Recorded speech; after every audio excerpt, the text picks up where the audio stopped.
So how we doing? Pretty good.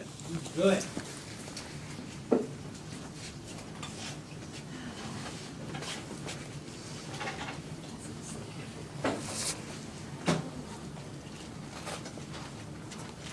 I have a portion of a short video I'd like to show you about a 14-year-old girl who had the entire left hemisphere of her brain removed because of a rare form of epilepsy. When the epilepsy was initially discovered, she was about 9 or 10. And the only treatment for this type of epilepsy was to remove the entire left hemisphere. Her parents delayed. They couldn't bring themselves to consent to the operation. So they delayed like 3 or 4 years. So she's 14 when they do the operation. The issue is, will she regain language? That becomes one of the primary or one of the critical issues. And even at 14, usually this operation, it's a form of epilepsy known as Rasmussen's syndrome. And what it does is it just ravages the brain, just eats away at the brain. Once an entire hemisphere is destroyed, it moves over to the other side and destroys the other side as well. So the only treatment that we currently have for it is to take out the damaged hemisphere, the hemisphere with the seizures. Otherwise it will spread. But you can, certainly in many ways appreciate the concerns of the parents in the removal of half a brain. And then with something like this, you're talking probabilities, right? Will this happen? Will this happen? Will this happen? You can say what you know. You can say what currently exists. This is what we know about the operation. This is what is likely. But it's very difficult, these types of things, to make a guarantee. So I want to just show you a little bit. I mean, there are some remarkable things about it. This is one of those, certainly another one of those things where it's data that accumulates case by case.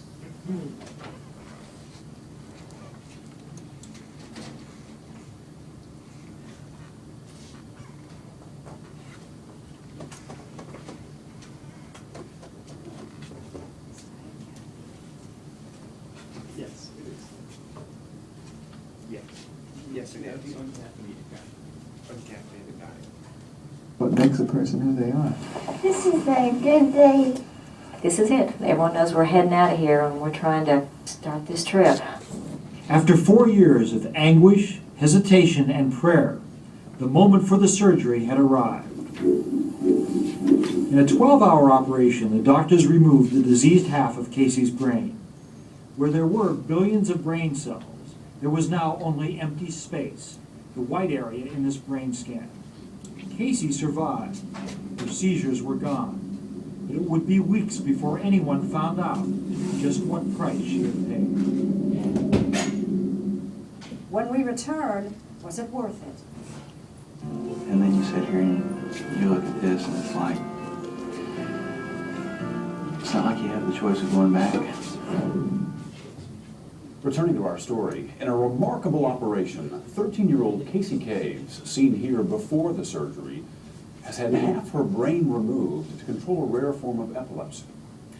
As you might expect, it's a very different Casey we meet now as she starts off on the road to recovery. Once again, here's Robert Brazil. Okay, right leg. Okay. It is 10 days since surgeons removed the left half of Casey Caves' brain. Her head is temporarily swollen. The change in her appearance is painful to see. She is in rehabilitation in Baltimore. Good job. Do you feel me? Do you feel it more? Her right hand is now paralyzed. Her right leg is weak, almost useless. And there's something else. Before the surgery, Casey had been a bubbly and optimistic teenager. All right, you go ahead first. Now she seems disinterested, I don't care. You don't care? even angry. I can my hand over here. Yes, you can. Okay. And though she could say simple phrases, adding to her agony is a profound loss of language. Can you imagine the frustration of being unable to express herself? She knows what's going on. She understands and she can hear. She can't initially even reliably say yes and no.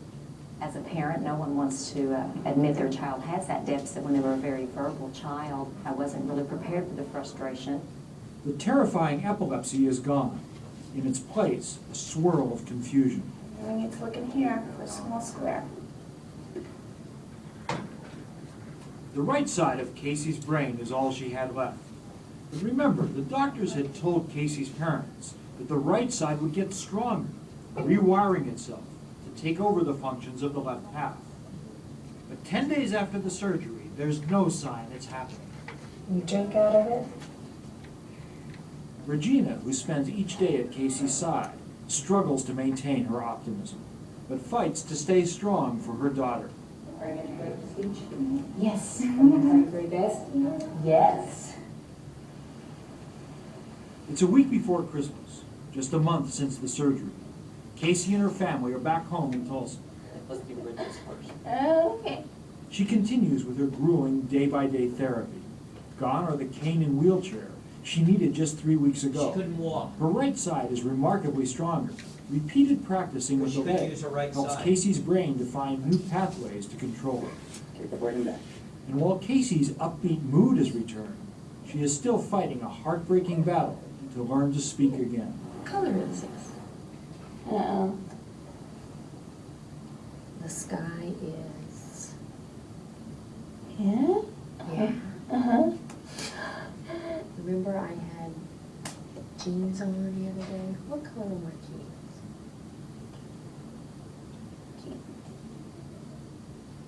How can the right half of Casey's brain possibly take over and allow her to speak again?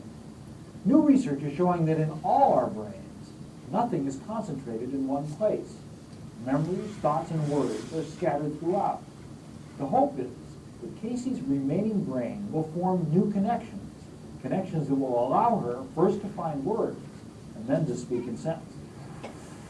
It's like a field of hay. It's grown up, there are no pathways.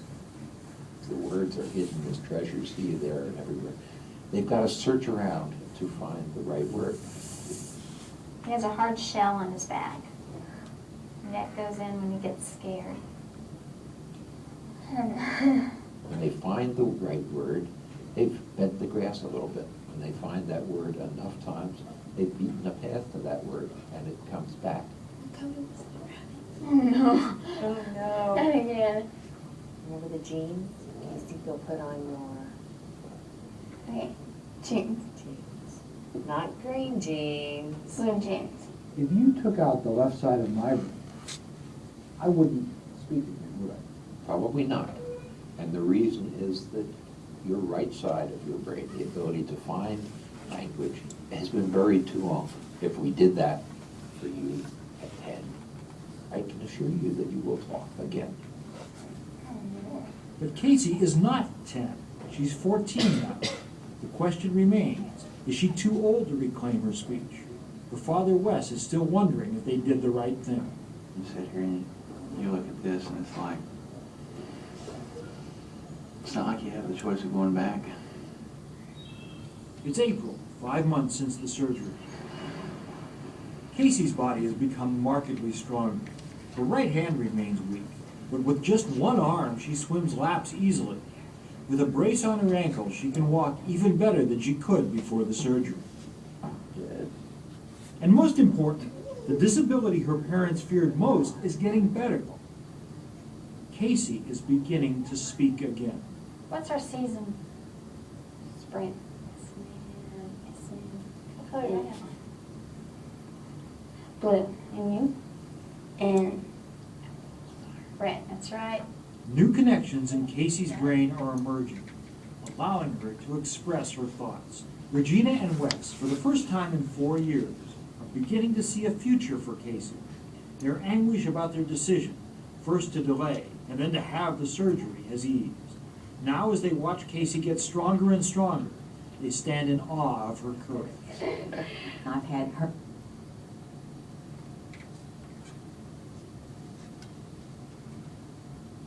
10 years, gathered with their parents. Can you give me 35 cents?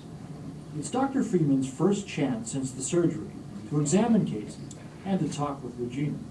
Has Casey forgotten anything? She remembers everything. She can remember things when she was little bitty, and we'll go someplace and she remembers it. We've affected her performance, which is coming back. Right. Slowly, but it's coming back. This isn't slowly. Okay, slowly is in the eye of the beholder. In fact, just a month later, Casey returns to school for the first time in 2 years. She's a freshman at Jenks High School. While Casey will always have some language impairment, no one can say how far she will ultimately improve. She has every expectation of a normal, healthy life. Is it getting any easier for you now when you try to talk? Yeah. But it's still tough, right? Yeah. You know, or, you know, Yeah. Can you think of the word in your mind? yeah, I just can't get out. You know the word, but you can't get it out. That's right. And does it get really frustrating? Oh, yes. And what is the most pressing thing on the mind of this 14-year-old? How much do you want to drive a car, Casey? Like, real bad. Your dad said you practice on the golf cart now? Yeah. I'm pretty good, you know? You're a pretty good driver? Yeah. Do people have to get out of your way? No, come on. Scientists do not understand exactly how her brain accomplished so much. Most people in neuroscience. So that's a little bit about her. The right hemisphere of her brain, I mean, it's remarkable. It began to rewire itself so that it picked up many of the functions of the left hemisphere. But what I didn't show you in the beginning, someone asked, was her language impaired? And as a result of the epilepsy, she lost considerable language function. She couldn't express herself, couldn't use words properly, and she had, because it was left hemisphere seizure disorder, her right body side grew more and more debilitated, and she eventually couldn't walk. She ended up in a wheelchair. She couldn't go to school, and that's when the parents consented to the operation. It was only after that. The same thing is usually done, but it's usually done when children are under 10 years old. That's when you want to do it. Under 10. Yes? That was one of the things I was going to ask, was why did they wait? Wouldn't it have been better for her in the long run to do the operation much sooner? Yes, it would have been better.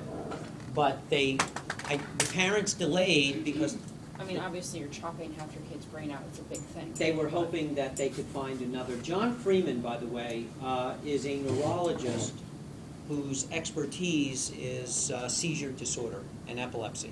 And he's at Johns Hopkins Medical Center. He's probably retired now. But he was a pretty profound expert on seizures and epilepsy in particular. And that's where they went, because they lived in Oklahoma. And the hospital in Oklahoma, the parents didn't know what happened. It was a summer day. And she began, her face dropped on one side, on the right side. She became paralyzed. She couldn't speak, so they took her to the hospital. I mean, you would think your child was having a stroke, or that there's a blood clot or a tumor in the brain. But it was epilepsy, and that's how they discovered it. And the hospital in Oklahoma recommended that she go to Johns Hopkins. And that's ultimately what happened. But yes, it would have been better. How much better? But it would have been better. The earlier you do it, the more likely you are to get more complete recovery. There was just somebody in one of my classes sent me something, did I tell you this? It was on the Today Show, I guess about 1.5 years ago. It was a little girl who had the same type of epilepsy. And she's only 3 though. She was 3 or 4, it was just like a 5-minute clip. And they took out the left hemisphere of the brain. They did exactly the same thing, exactly the same surgery. Exactly the same one, but they did it at, she was 3 or 4 years old.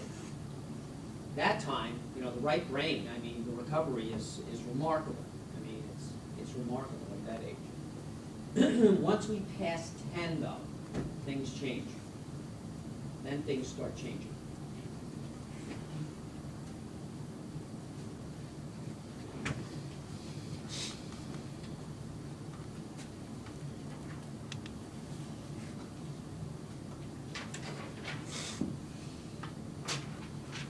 So what's this? And whose research is this? Harry Harlow. This is Harry Harlow's research.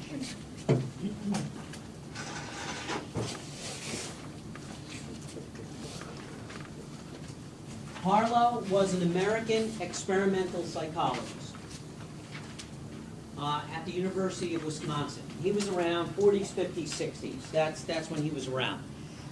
Experimental psychologists do experiments, oftentimes with animals, and that's what Harlow did. He worked in the primate laboratory, and he did experiments with animals, monkeys primarily, and he would try to gain insight into human behavior from his research with monkeys.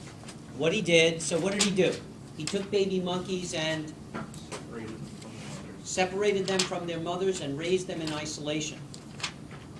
So these monkeys, right, were motherless. They were raised without any adults. They were cared for in terms of their hygiene and nutrition. So their cages were kept clean, they were fed, but nobody played with them, nobody touched them. So these motherless monkeys grow to adulthood. Do they display behavioral differences? Yes? They don't like to be touched, even by their moms. They don't like to be touched.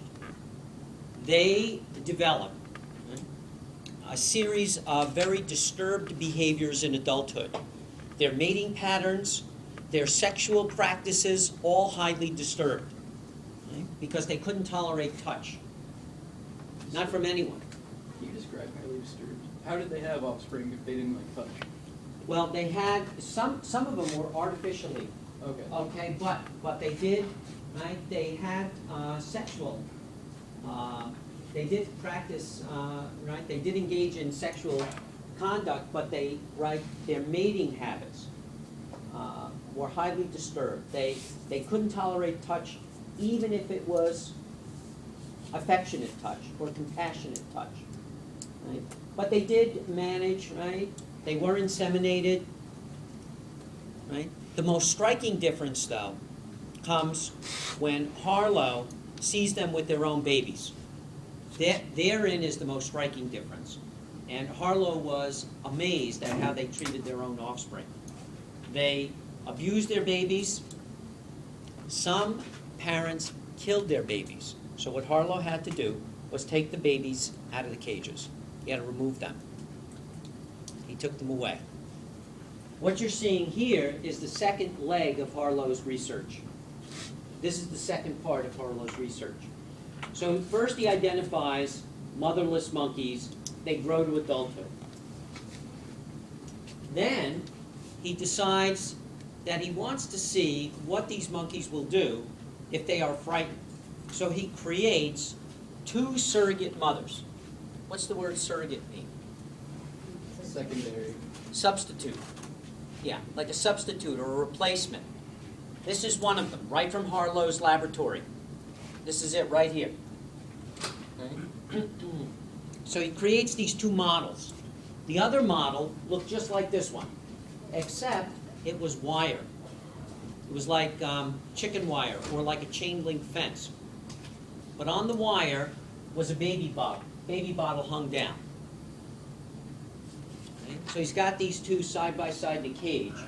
He takes these motherless monkeys one at a time, puts them into the cage, and then he does things to frighten the baby. Now there was a widespread belief, 30s, 40s, 50s, that food was the greatest source of comfort for babies. That babies could be comforted with food. Nobody had ever tested it. It was just a belief that many people hung on to. So Harlow decides he's going to put that to the test. Right? So he's got one that's terry cloth, one that's wire with food.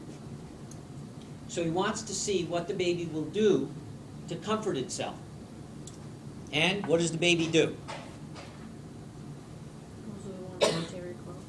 Goes to the terry cloth. Picture sort of gives it away. So Harlow coins a term. What's the term? Contact comfort. Contact comfort.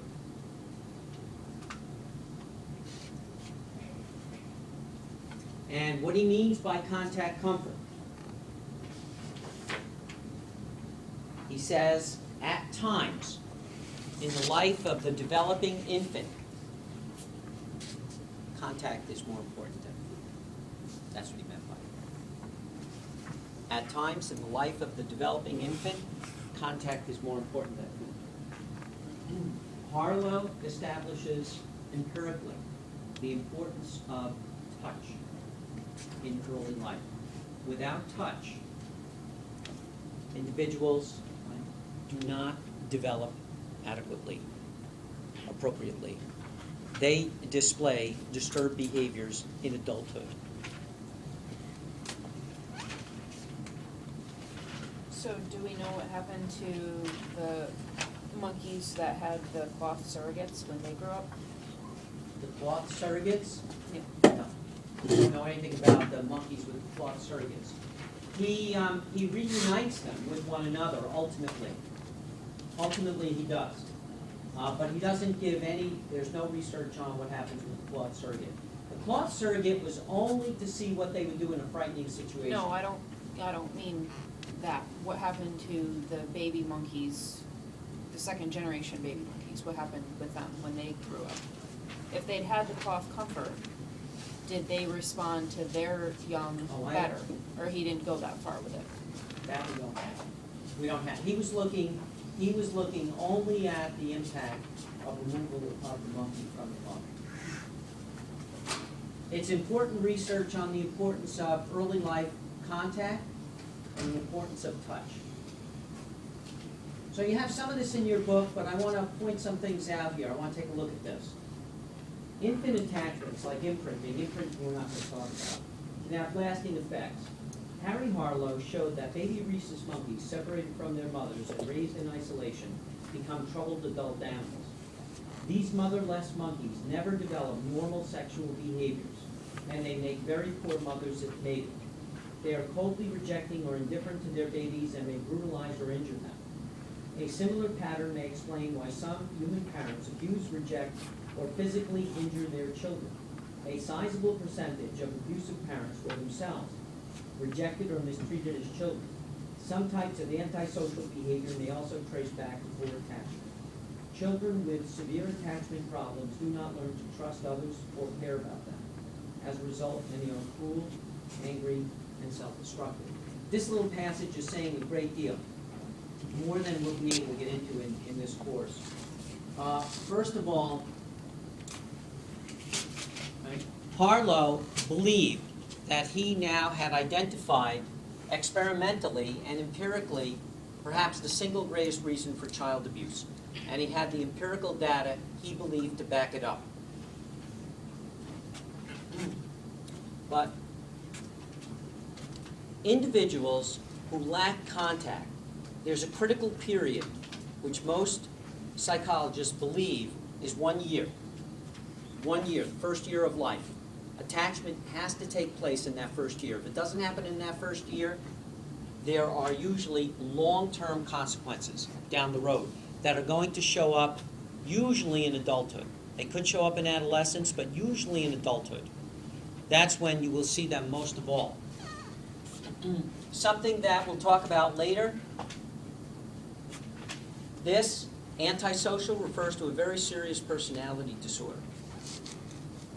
And one of the single greatest reasons for antisocial personality disorder is lack of attachment in early life. Children with severe attachment problems do not learn to trust others or care about them. As a result, many are cruel, angry, and self-destructive. Severe attachment issues. What would make somebody cruel, angry, and self-destructive?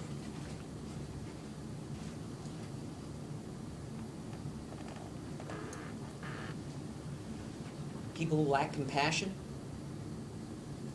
What is it that makes somebody self-destructive? Where do self-destructive feelings come from? Hating themselves. Not liking themselves. What's involved in getting people to like themselves? Other people like you. Other people liking you. Basically, we internalize, human beings internalize other people's attitudes toward them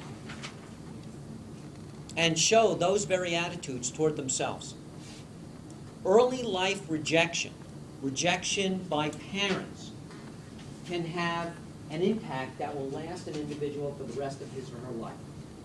Because antisocial personality disorder, these kinds of disorders, which is why it's mentioned here, the kinds of behaviors that the motherless monkeys displayed was very similar to what we see in individuals with serious personality issues that are very difficult to treat, very difficult to treat, right? And we know we had, plenty of anecdotal evidence about lack of attachment in early life. But Harlow establishes some empirical research for it. So the importance of attachment, right? The importance of touch. And although it's beyond us in this course,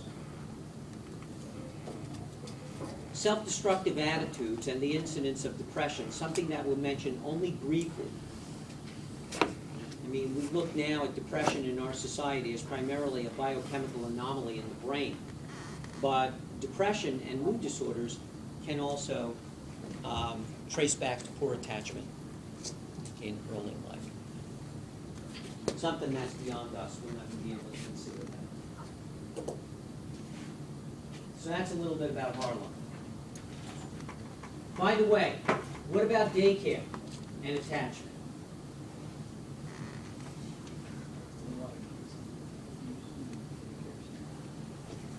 What does the data say? Depends on the quality of daycare. Depends on the quality of the daycare. High quality daycare cultivates healthy child development and healthy attachment to parents. Poor quality daycare diminishes both. So, what's high quality daycare? Small. Hands-on activity, interaction. Small ratio of children to caregivers. Yeah, small classes, a favorable adult-child ratio. That's one characteristic. Anything else? Having other children the same age that they get along with. Well, there were like 3 or 4 things that were identified in the literature, in the research. Yes? They improve the social and mental skills. They can improve social and mental skills. How do you improve social and mental skills? You have to have what? Activities. You have to have activities, but what about the staff? Friendly. Motherly. Trained. Trained professional staff. And what about the employee turnover? Minimal. Has to be low, has to be a consistent and stable staff. Those are things that go with high quality daycare.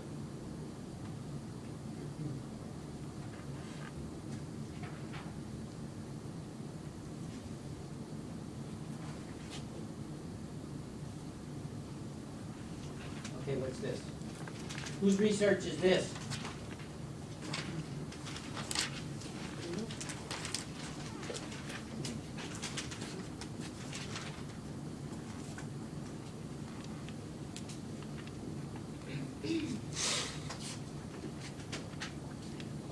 Whose research? Piaget. Piaget.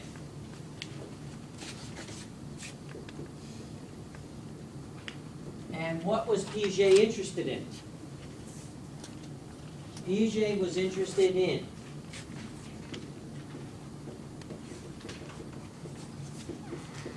cognitive development. So what's cognitive? Cognitive means what? Yes. Knowing, perceiving, and remembering. Yes, cognitive has to do with thinking, reasoning, understanding. Cognitive is like of the intellect. So Piaget is interested in knowing if the development of thinking and reasoning goes through identifiable stages. Are there things we can know about thinking and reasoning? Where does the ability for thinking and reasoning come from? In people.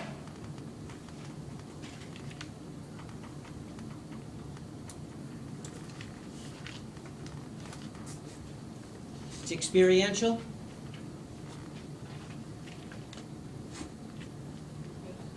From the environment.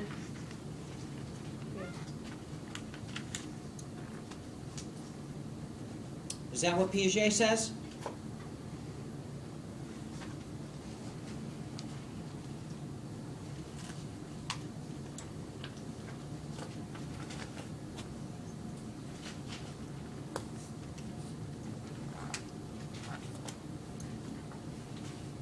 Where does it come from?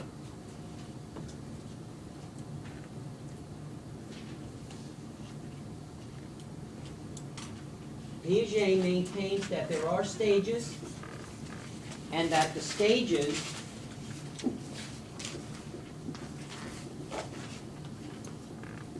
are universal. So if the stages are universal, what does that mean? Everyone, not just Americans. So if everybody goes through the same identifiable stages, or I'll tell you what he says, all normally endowed, that's what he says. If all normally endowed children go through the same identifiable stages of development, what does that say about the role of the environment? What does that say about cognition? The environment plays a part.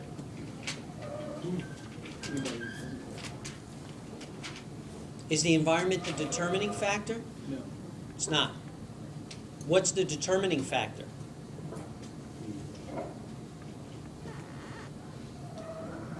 Where does it come from? No. Doesn't come from parents. That would be environmental.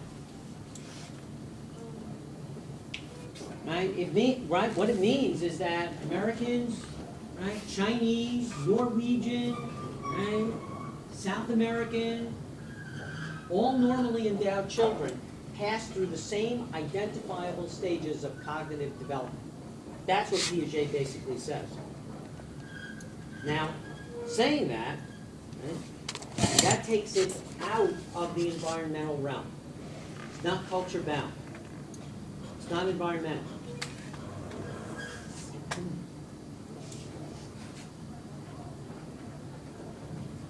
Piaget, by the way, he was not American, he was Swiss. But what he has to say about the development of thinking and reasoning has an enormous impact on what happens in the United States and in the educational system.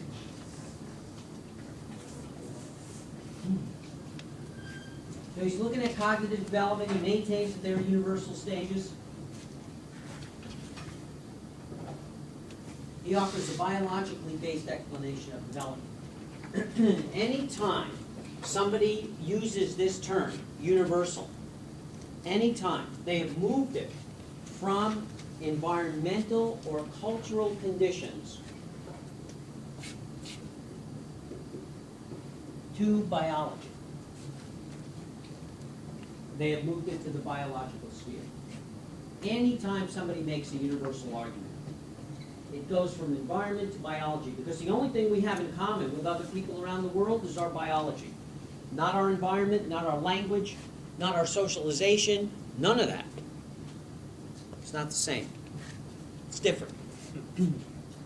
But we do have, right, biology. So he moves it out of the environmental realm into the biological realm. Now, Piaget was around for a long time. He started doing research in the 20s. He died in 1980. His research goes all the way through the 1970s. He did an enormous amount of research, and there are a lot of people who studied with Piaget, right, in that 50-plus year period. And they took Piaget's ideas and they went out around the world. So, there is quite a bit of cross-cultural data to support Piaget. Quite a bit, actually. I mean, and as with many things in social science and psychology, there's also data that refutes Piaget. Right? Not everybody supports Piaget, and not all data supports Piaget. But I will tell you that there is some considerable data that supports this notion. And we'll look at this in just a little while.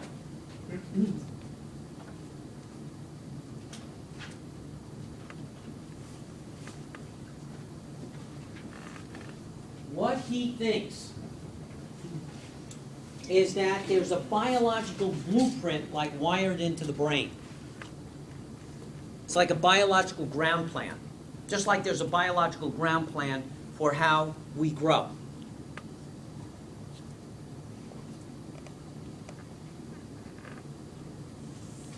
It's wired into the brain. Environment doesn't determine anything. The only thing environment does is it acts as a catalyst to move the individual from stage to stage, but it's not determining the stage. It does not determine the stage. Only acts as a catalyst for what's already there. And again, he's talking about normally endowed. That's what he says. That's his term.